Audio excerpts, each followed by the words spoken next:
Hey, what's happening? My name is John Wilson. I am the Lion of Judah, the Alpha and Omega, the Messiah, the God of our nation. Today, we're going to talk about the shaft of the abyss.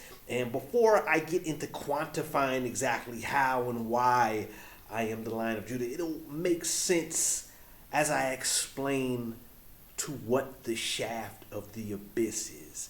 And basically, the shaft of the abyss starts from the ostensible fact that white America is under oppression of the communist world. And in between that oppression, of course, is Asian oppression. We have a lot of Asians in this country that are saying that, hey, we need the right to vote, we need professional jobs and so forth, when our Constitution actually says the opposite. Our Bill of Rights says, hey, we don't owe you all anything. The next, on the other side of the oppression, is ebony welfare slavery. And ebony welfare slavery is a big part of the problem that we're having with child prostitution rings throughout our country that are lying about the history of our country, which is basically prostitution. That's what it is. And kind of the backdrop to all of this on why it matters is just the basic need for freedom to say, hey, look, we oppose foreign oppression enterprises, these foes, these people that are working for the devil, that want to come into our country and change around things and change our rules and change up our freedom. So what happens is when we look at a state like California, California says directly on their flag, hey, look, we're a republic. A republic means you only let the race of the people vote and not the race of the communists. Communists don't get to vote in a republic form of government, which is mandated by our Constitution and our Bill of Rights. What we have now is a whole bunch of people who say, hey, look, I'm a universal black communist. I support the red, black, and green. Or they support the South African communism of Nelson Mandela. Or they support gay communism. Right now, what I want to point out is that the South African flag and the gay communist flag are basically the same thing. They're basically the same symbol, just pointing a different way. So the reason I mention that is because this whole idea of the Civil War we had is somehow been manipulated to say that, hey, look, we fought a civil war to stop people from discriminating on black people's skin. No, we fought a civil war to stop homosexuality from taking over our country, to stop the communism of being happy about slavery. We said, no, we're going to stop that and we'll fight a war to stop you. And to show that these efforts have since not been followed up, you can tell by the amount of dragons that you see just in the street. People are saying, hey, look, the Birmingham Dragons were a football team, if you remember, in the World League, a communist football league just like the NFL. And we have everybody within the professional ranks of the NBA, Major League Baseball, saying, hey, look, freedom is wrong. We need to do communism and we need to do slavery. And when we get to the point with, hey, look, how did we get to this point where we have all of these different factions within our country opposing freedom and pressing for oppression, and they want to do ebony welfare, slavery, and child prostitution rings? How did we get to this point where all the foreign oppression enterprises are here in our U.S. and in our nation's capital? How did we get to this point?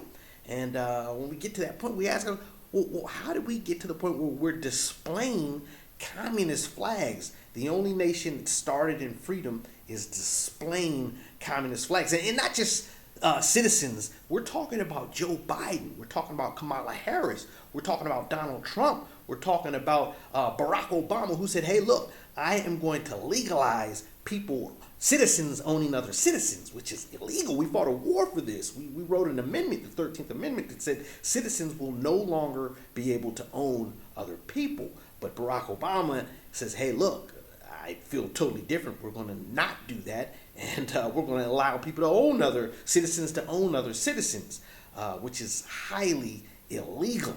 And reason on how and why, once you get to that question on how and why we got to this point, you start to come up with a lot of answers on how racial oppression has been able to last for 2023 years. And the shaft of the abyss basically revolves around Joe Biden. That Joe Biden held the shaft of the spear that killed Jesus. Not only is that part of what the shaft of the abyss is, but Joe Biden, as I'm learning today, Joe Biden is also known as Saint Longinus, the unnamed soldier who stabbed Jesus, and is celebrated in the Catholic Church. He's venerated in the Catholic Church that he apparently started at the death of Jesus Christ. This is a reason why we need to start the apocalypse now. There's no way you can win with Joe Biden being a god within his own church that is not supposed to be here by mandate of the First Amendment rules. That's what our Constitution says. That, hey, look, there's only one religion in this country. But if we have somebody that says, hey, look, Joe Biden is actually a saint, Saint Longinus in my religion, and I respect him as a god, is he going to let me in? Yeah, Joe's going to let you in. He's going to let you in. You can't compete with that as an American of the race of the people. The people can't compete with communists who are doing favors for other communists. And when you have them coming in here and they're holding a big secret, like, hey, Joe Biden is the person who killed Jesus, and he's venerated in the Catholic Church. He's venerated in communist beliefs of Russia, and these people who see the Orthodox religions as this Longinus, as somebody who's a hero. And it's one of those things that we're celebrating the birth of Christ. And what I got to tell you is it gets worse. It gets a lot worse. It gets a lot worse because as deceptive and devious as you can think of it might be that to figure out that Joe Biden is actually the one to kill Jesus, Kamala Harris is also a god in her own belief system. She is in a Greek sorority. Kamala Harris is actually Herodias. And it's very important that you understand that she killed John the Baptist. John the Baptist is the Alpha and Omega. John the Baptist is the Messiah. John the Baptist is me. And what happens is we have a relationship, apparently. And the state church, the Catholic Church, the church that Joe Biden runs, has led our country to believe that Christmas is only celebration of the birth of Jesus, to devalue the significance of the Protestant beliefs that the birth of Adam, Elijah, in Luke 1:5, and the declaration that Jesus made in Matthew 11:11 and Matthew 11:14. I'm not going to get too much in those. I'm going to leave that to you so we can get through this. But nonetheless, Luke 1:5, we talk about Elizabeth and Zachariah. Elizabeth is my mother. We'll get into that in a sec. But nonetheless, Jesus says, hey, look, this guy John who's out in the woods, he's actually before me. He's actually Elijah. He actually went to heaven, flew to heaven. And it's a very important part to this story that you understand that John the Baptist is, in fact, Jesus' father. He baptized Jesus. Jesus is an important part to this whole story. The father wouldn't just let any old body baptize Jesus, which is an important part of the Protestant beliefs, is the baptism, hence the name John the Baptist. Nonetheless, it's an important concept that you understand that we're celebrating my birthday. We're celebrating the birth of the Father, not just the Son, but we're celebrating the birth of the Father. And it's an important part to the deception that's going on in our government when we have a president and a vice president who are both venerated as gods in their belief system, but they won't tell the racial minority unionists. They'll hold this over our head so they can do Asian oppression, so they can do Ebony Welfare Slavery and allow the foreign enterprises and come in and oppress us financially. That's what's going on. So I want to tell you how this works at a more personal level where I'm in LA right now, and I came here from DC to escape the Korean oppression that I was going through. And what you got to understand is, especially if you're not in the inner city or from the inner city or understand the inner city or spend any significant time in the inner city or suburban areas for that matter, is that the Koreans basically own the entire inner city U.S. corner market business. as well as they have 3 car corporations within the states. And you've got to ask yourself, how did they get all of this when they're less than 1% of the population in any city, not in the country, in the city? How did they get all of this? They're a very, very small country for that matter. How did they gain so much power in our country? So I kind of want to talk about this through a story of my life and tell you about how I came up, man. I grew up and went to Woodland Elementary School, important point. David Chappelle also went there. It's an important part to this story because Dave Chappelle is an important part in Satan, and that Dave Chappelle is Eve. Nonetheless, what we want to get to is that when I'm coming up in Woodland, there are children around me who know this, who know these secrets about Christ, who know these secrets about how our world works, and they're not telling me.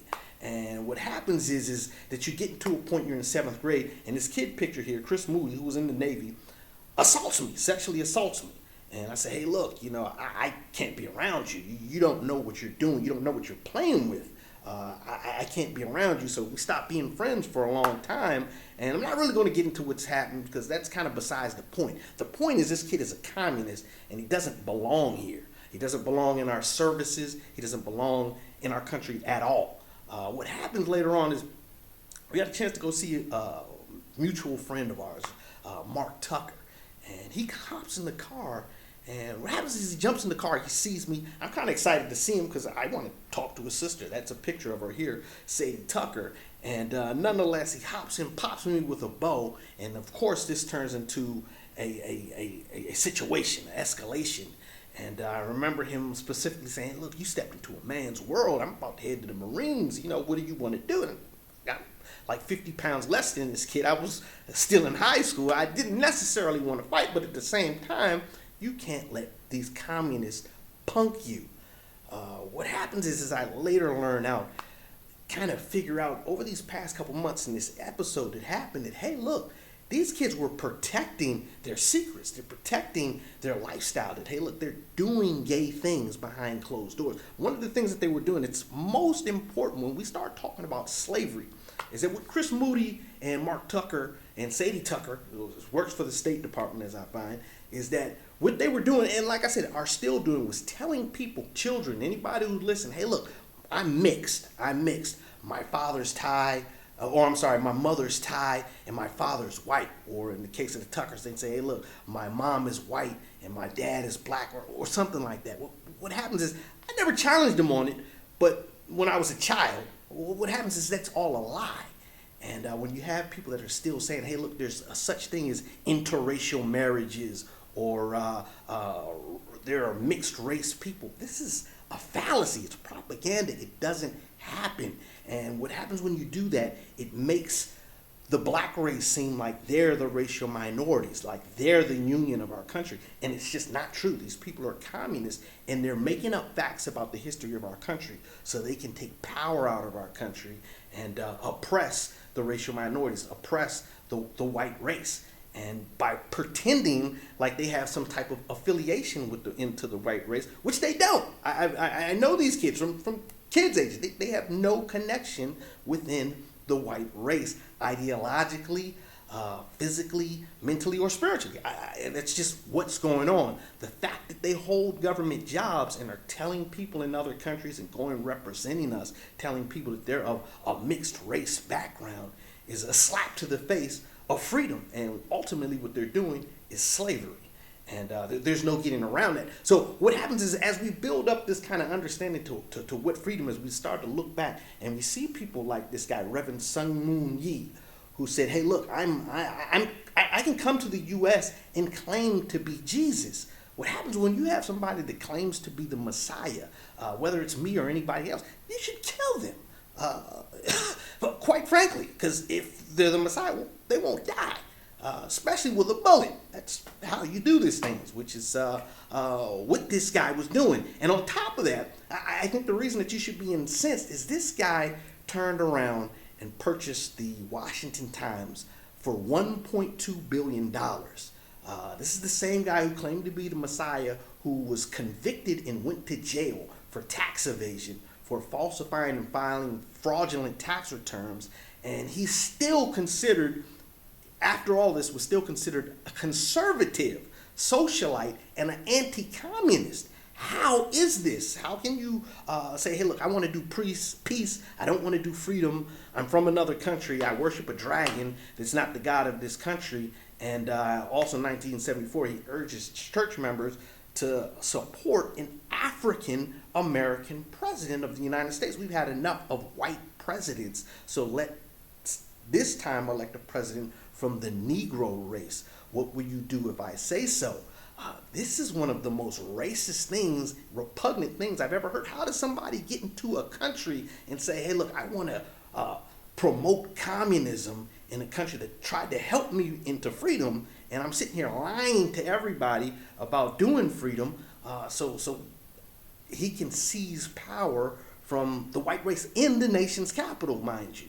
And it's something that you've got to understand, that this guy has bankrolled a lot of this invasion that's going on with the CIA. The CIA is a complete and total communist intelligence agency. They provide no intelligence to the white race. As I'm the leader of the white race, I don't get any more intelligence than you do out of the CIA. And although they do give a lot of misinformation, I'm trying to turn around and say, look, all of this fallacy, you need to look at it just as that, as fallacy. Because when we turn around and we see the Koreans in control of the inner city corner markets, when we see them in control of social services, when LA, you've got to stop and ask yourself, when does this stop? They said that they didn't want segregation, and they turn around and give the Koreans a Koreatown. They give the Chinese a Chinatown.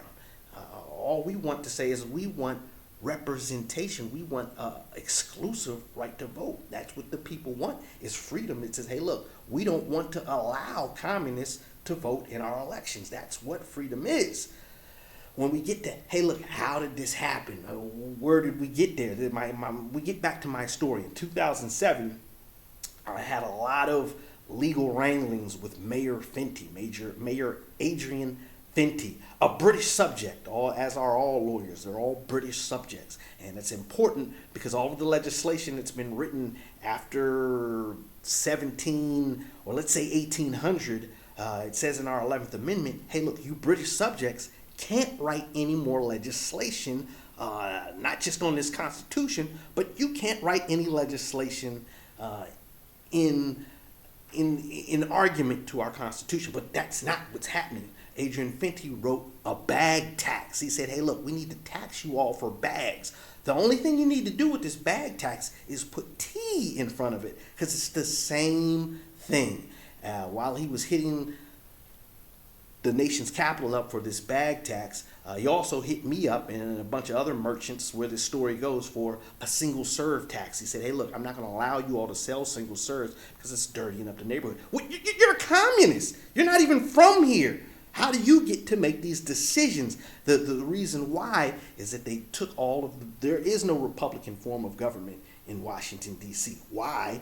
Because the Devil Cain is the mayor of Washington, D.C., and obviously the Devil Cain, pictured here with this dragon photo up under him, is in a blue dress. And the Devil Cain is my son. I'm Adam. I'm John the Baptist. I'm Elijah. But this is my son. This is my first son in the Bible. And it's an important part to understanding what freedom is and why you don't have it.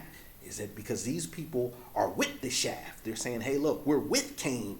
We're with Joe Biden, who is Long Inus, who killed Jesus. We're with Herodias, who is our vice president.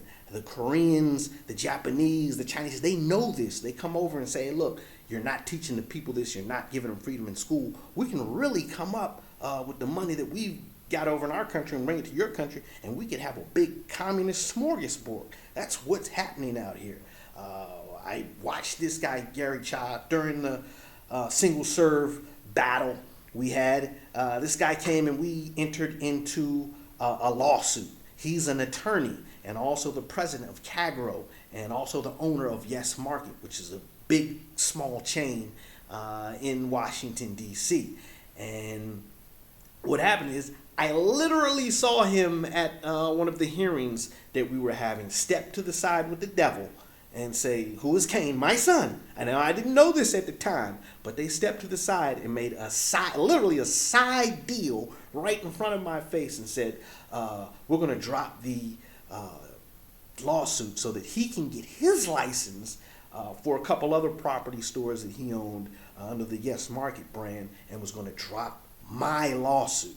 And I sat there scratching my head, and to this day, that's what slavery is. When people can make you do things that are not in your best interest. And when we have people that are coming in our country saying, "Hey, look, you need to learn Black history." Why?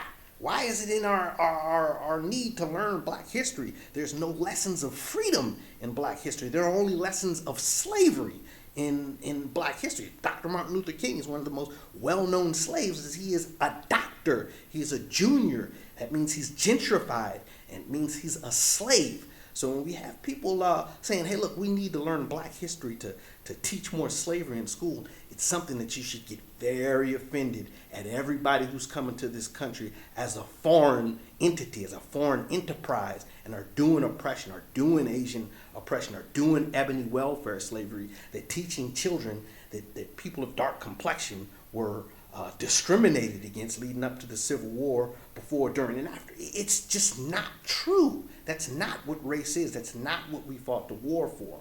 And when we have people that are doing this, it just gets back to this whole idea of collusion. What I'm telling you happened to me was obvious collusion. I watched it happen right in front of me. There's not really too many ways to argue about it, but there are so much corruption in Washington, D.C., as my son Cain is the devil, is one of the three heads of the devil. And there are all these people here who want to keep it from the children, who want to keep prostituting children and keep doing slavery up under Cain. And most of these people are coming from outside of the country. And it's a very important point to what's going on here in LA. Because right now I'm here in LA, there's about 12 million people in the entire county and city. And you have to ask yourself, how did these Koreans, how did these Asian people gain so much control, get their own banks, get their own neighborhoods? How did they do this? Through Cain. They're lying, they're cheating, and they must be brought to heel. That's just what's going on. I'm in a situation right now where I have Koreans that are literally doing slavery to me, are literally feeding me poison, telling me to worship other gods, and telling me that, "Hey, look, we can get you housing if you just come under our God and do welfare with us." And what happens is the idea of fighting these people, it's a little beyond that. It's a little beyond that, because they have this organization out here in LA called the People's Concern. What you got to understand is, what is the people's concern at a fundamental level? What is the race of the people's fundamental concern? In LA, in our nation, by our constitutional standard, as the head of the race of the people, I can tell you that our biggest concern is communism. But you come here to LA, and that's all who's running the entire city is communists. And they're trying to tell you they're having racial discrimination problems within the ranks of the political structure, when it's all communist. So there's a lot of lies going on here, a lot of deception, which just leads back to slavery, which leads back to child prostitution rings, which leads back to the need to fight against foreign oppression enterprises. 2007, I was enslaved by the Koreans with the bag tax. 2023, it's national. Everybody's doing it now. And what happens is, the answer to all of this, for me to say, "Hey, look, we've got a president and a vice president who are gods in other religions that are not our own, are not our country, are not mandated in our First Amendment. How can we get out of this? How do we figure out what's truth and what's false?" One of the important parts about the book is Luke 1:5, where my mother comes in, Elizabeth, who gives birth to John the Baptist twice, from with the same man twice, and which lets you know that both of my parents are over 2,000 years old. My mother's also mentioned in Revelation. I mentioned her, of course, in Revelations 12, as this is an important part to the story of the Bible, that her truth must come out, that, hey, look, we've both been enslaved here. We both need help. We both need America to stand up and say, look, this is the mother of God. She has a story to tell. Part of her story to tell is about Abraham Lincoln. When he gets killed, from a point of time between when he got killed in 1865 to 1901, when William McKinley was killed. What happens is there was this movement going on that was a lot like Ebony Welfare Slavery that we're doing right now. Or we can just say welfare slavery, where the government was pushing for free silver. And basically what free silver was is people found silver, a whole bunch of silver, and they wanted to put it into circulation by watering down our gold reserves, to which most of the level-minded presidents said no. The people who wanted to stay within the Union said, no, we want to protect the Union. We want to protect freedom.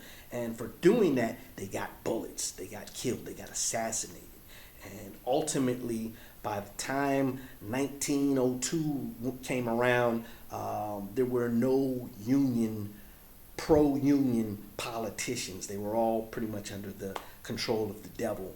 And our country slowly devolved further and further into slavery. Well, we're doing the exact same things that we said we're not going to do, which is slavery. We're doing that right now.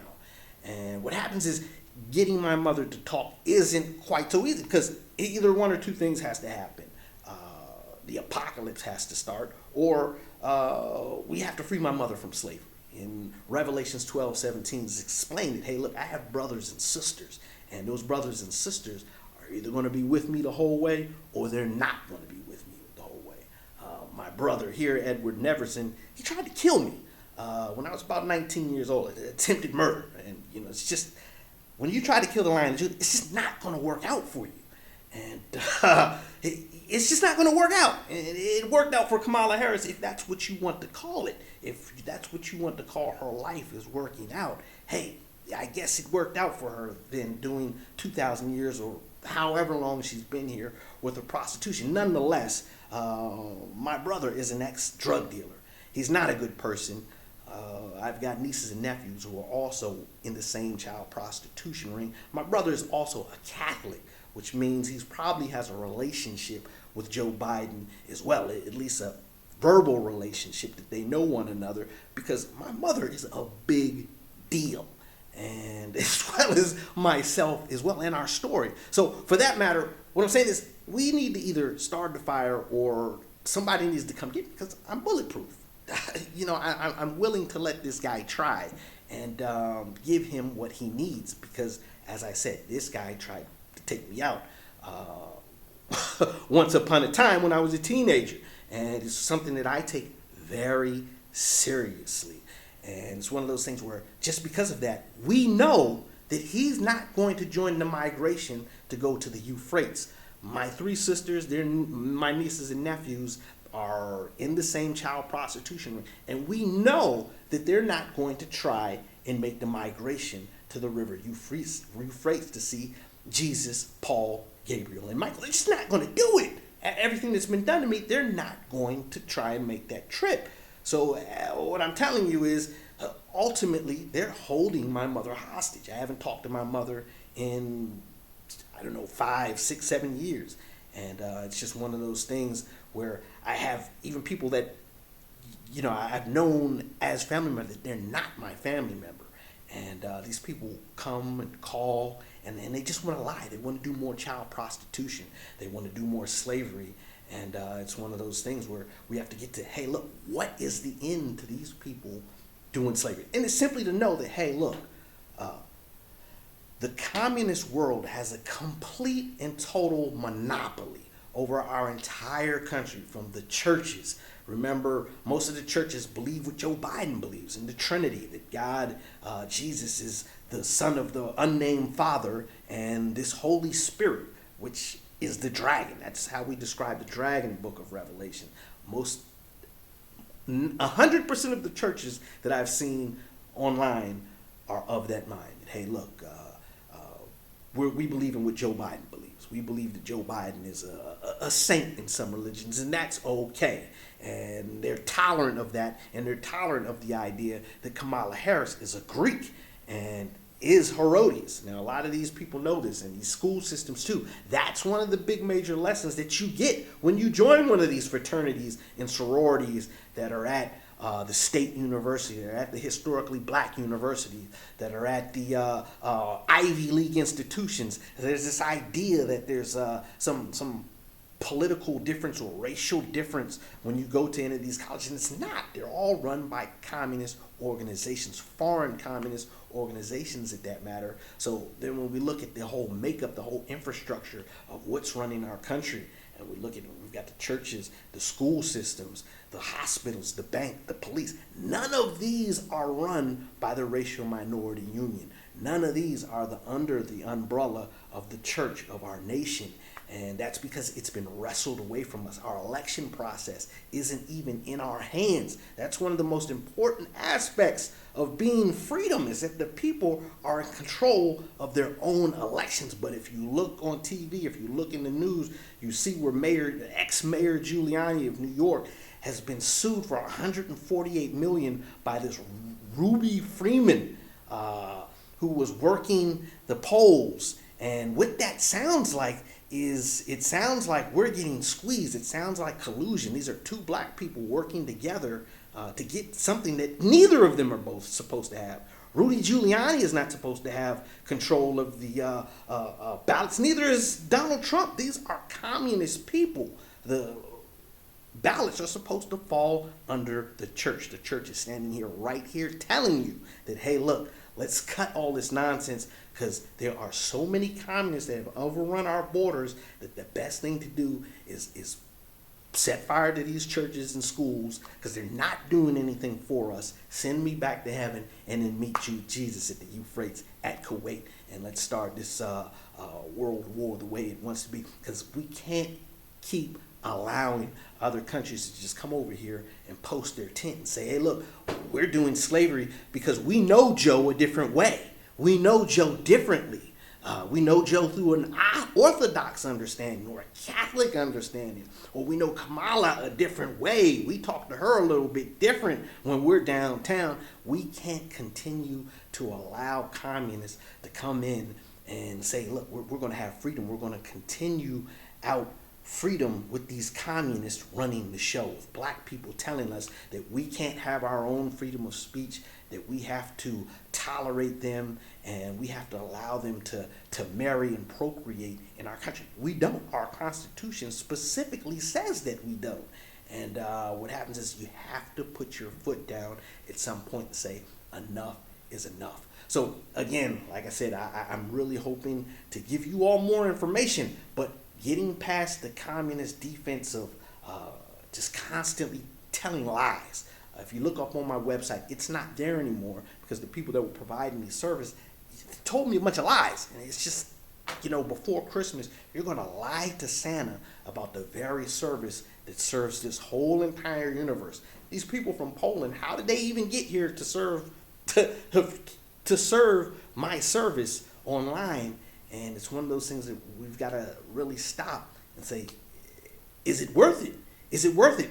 Is democracy more important than freedom? That's an important part. I also want to let you leave with is the democracy that Joe Biden and Kamala Harris, that's so sacred to them, because they wouldn't be in power without democracy. They wouldn't be in elected positions without democracy. But what you got to understand is that communists live a lot longer than human beings. Joe Biden is not a human being by his own admission. Kamala Harris is not a human being by her own admission. Why do we allow these people who are not working in our best interest to take power over us? We don't. And that's part of the shaft, is that they're so old, they've built up so many connections that it's virtually impossible to stop them through allowing segregation. You've either got to be all one thing or all the other. You can't have two separate factions in one country with all of this technology, because it creates a confluence where ultimately the communists have all the power and the racial minority union have nothing. We have nothing now. We don't have anybody representing us in elections, in politics. We don't have a source of income. We don't control our own elections. We don't control the banks. We don't control the churches. This is an important part to what freedom is. And we don't control the educational system. If you're not teaching holy white truth, holy white freedom, what are you teaching the children?